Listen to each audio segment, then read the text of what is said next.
नमस्कार। आकाशवाणी चंडीगढ़ से प्रादेशिक समाचारों के साथ मैं चांद मंजिला।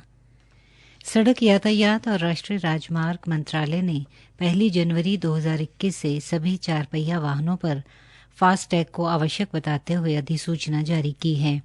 ये आदेश पुराने वाहनों और दिसंबर 2017 से पहले बेचे गए M और N वर्ग के वाहनों के लिए भी लागू होगा। 1999 के सेंट्रल मोटर व्हीकल रूल्स के अनुसार नए 4 पहिया वाहनों के पंजीकरण के समय जो 1 दिसंबर 2017 में खरीदे गए थे, उन पर फास्टैग जरूरी किया गया है। मंत्रालय ने कहा है कि थर्ड पार्टी के बीमे समय वैध फास्टैग जरूरी होगा। ये शर्त 1 अप्रैल 2021 से लागू होगी। हरियाणा के सहकारिता मंत्री डॉ बनवारी लाल ने कहा है कि प्रदेश की सहकारी चीनी मिलों को घाटे से उबारने के लिए हर संभव प्रयास किए जा रहे हैं। डॉ बनवारी लाल सहकारी चीनी मिल रोहतक के 65वें पिराई सत्र का शुभारंभ करने के उपरांत उपस्थित किसानों को संबोधित कर रहे थे। उन्होंने कहा कि केवल चीनी के उत्पादन से काम चलने वाला नहीं है, इसलिए सहकारी मिलों को लाभ में लाने के लिए अन्य कार्य भी करने होंगे। उन्होंने बताया कि सरकार ने सहकारी मिलों में गुड़ व शक्कर का उत्पादन करने का भी निर्णय लिया है। गुड़ व शक्कर पूर्ण रूप से ऑर्गेनिक होंगे।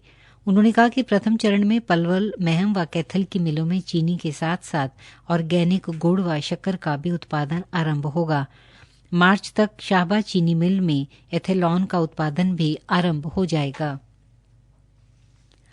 आकाशवाणी के समाचार सेवा प्रभाग द्वारा कोरोना उचित व्यवहार जन आंदोलन के तहत कोविड-19 के प्रति लोगों को जागरूक करने के लिए शुरू की गई नई श्रृंखला आओ कोविड को हराएं के तहत आज का संदेश है, मास्क और 2 गज की दूरी, बार-बार हाथ धोना भी है ज़रूरी। त्योहारों के मौसम में खुद सचेत रहें और दूसरों को भी सचेत करें। कोरोना उचित व्यवहार का पालन करें, यह आपकी सामाजिक जिम्मेदारी भी है। देश में कोविड-19 से स्वस्थ होने वाले रोगियों की संख्या 92.49% तक पहुंच गई है। स्वास्थ्य मंत्रालय ने बताया है कि पिछले 24 घंटों के दौरान 49,000 कोविड रोगी स्वस्थ हुए हैं। स्वस्थ हुए रोगियों की संख्या 78,68,000 तक पहुंच गई है। उपचाराधीन रोगियों की संख्या 6.03% तक पहुंच गई है। अब देश में उपचाराधीन कोविड रोगियों की संख्या लगभग 5,12,000 है। पिछले 24 घंटों के दौरान कोविड के 45,674 नए मामले सामने आए हैं, जिससे अब कोविड रोगियों की संख्या 85 लाख से अधिक हो गई है। लिंगानुपात में सिरसा जिले ने एक बार फिर प्रदेश में पहला स्थान प्राप्त किया है।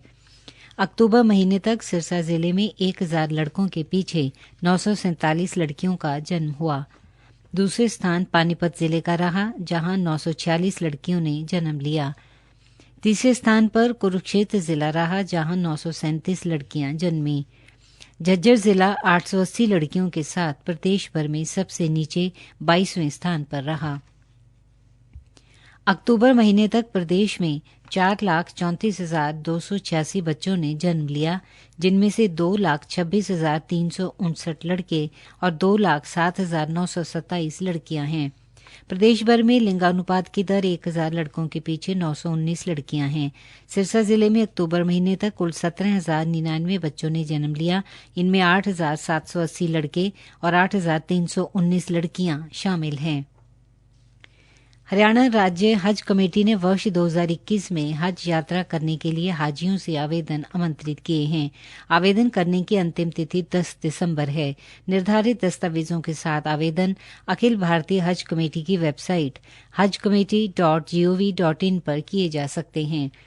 हरियाणा राज्य हज कमेटी चंडीगढ़ के कार्यकारी अधिकारी शोभानंद वीन भट्टी ने कहा कि आवेदक ऑनलाइन आवेदन करने से पहले अखिल भारतीय हज कमेटी के दिशा निर्देशों को सावधानी पूर्वक पढ़ने के बाद ही अपनी सुविधा के अनुसार यात्रा आरंभ करने के स्थल का चुनाव करें।